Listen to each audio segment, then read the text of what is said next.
There's so much length. And the run to Flagg. The Mavericks are in front. What a way to do it. Flagg against Ball. Oh, behind the back. Got him. Cooper Flagg reaching deep into the bag tonight.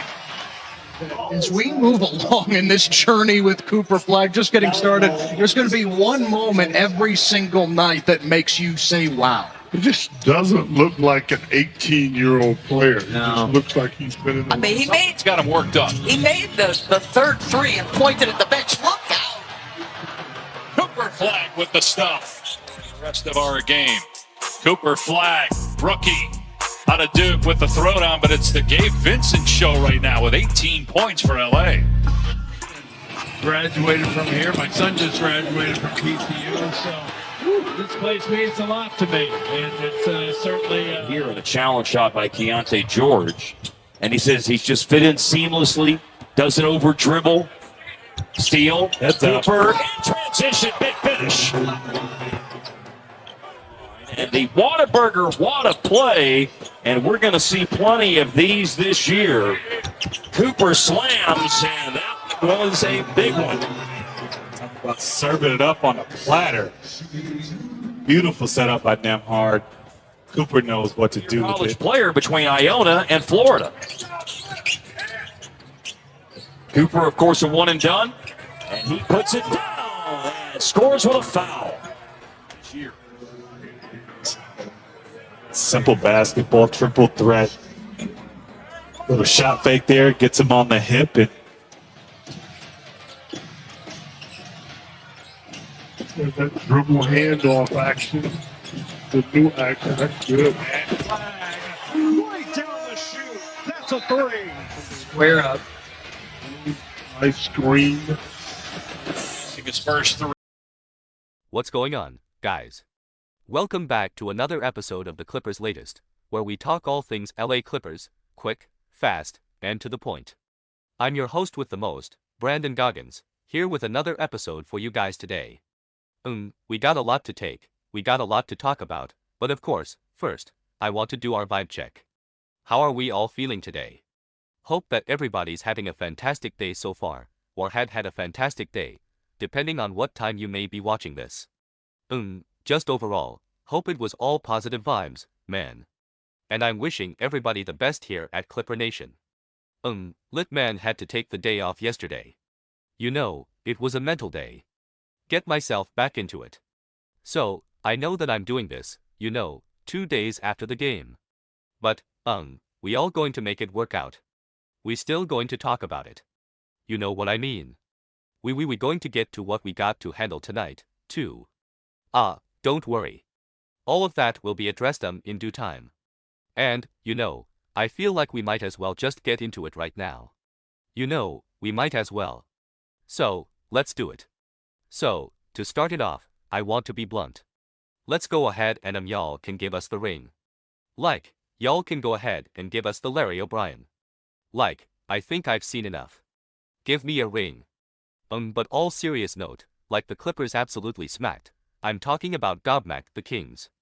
And the crazy part is they came out with the exact lineup that I thought that they were probably going to come out with.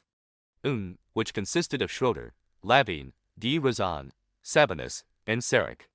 I thought it was going to be either Sar or Monk. But it was pretty. I'm not going to just say that I'm like this guru. I mean, I thought it was going to be one or two options. But yeah, granted, they didn't play the whole game. Damon Sabonis actually his night got cut short after he went down with a hamstring injury. And listen, I do wish him a speedy recovery. And I'll leave it at that. If you know anything about me, man, you know that I am one of the most anti-Sabonis people walking this earth. I think only person that might dislike him more than me is Flight Reacts. And if you know anything about Flight Reacts, you know how much of a disdain he has for that individual. And I might like to think that I'm, on that same branch. Anytime we play the Kings, it's always smoke with them. Always. And it's strictly because of him. You know what I'm saying? You think you know what I'm saying? Like, no, bro. No. Like I said, I hope that he heals up for the season, man. You know, they're going to need him. Clearly, I'ma keep it classy and move on. You know what I'm saying. On to the Clippers, though. We look nice on timeout. Really, really, really nice. You know what I said? The starting five, it was the same as before. Except we had, Jordan Miller slide into the shooting guard spot. And honestly, he held his own. He looked confident and didn't really seem too out of place. He just played solid basketball given the adjustments. So, shout out to Jay Miller for that. Kawhi was in, he did his thing, then he clocked out, you know, as he does in the preseason, or at least what he's done so far. He had a smooth half of play, 15 points, 2 rebounds, 2 assists, and a block. Wasn't his most efficient night, but you can tell still getting his feet under him, so not going to think about that too much.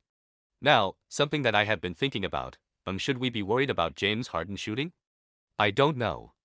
Like am I overreact like should we like he went 4 for 10, which is fine you know what I'm saying overall, but my boy went 0 for 6 from deep and he missed both of the free throws that he took and I just say that that's just a little out of character for him. You know the first 2 games I'm like whatever. Now I'm just like I don't know. I just said recently it doesn't seem like it's his goal to score, but you know, I think that's still true. But you just, you know, you gotta wonder if this is something to keep an eye on. I hope that it's not subtle foreshadowing. I'm not going to panic. He's a vet. He'll get it figured out. You know what I mean.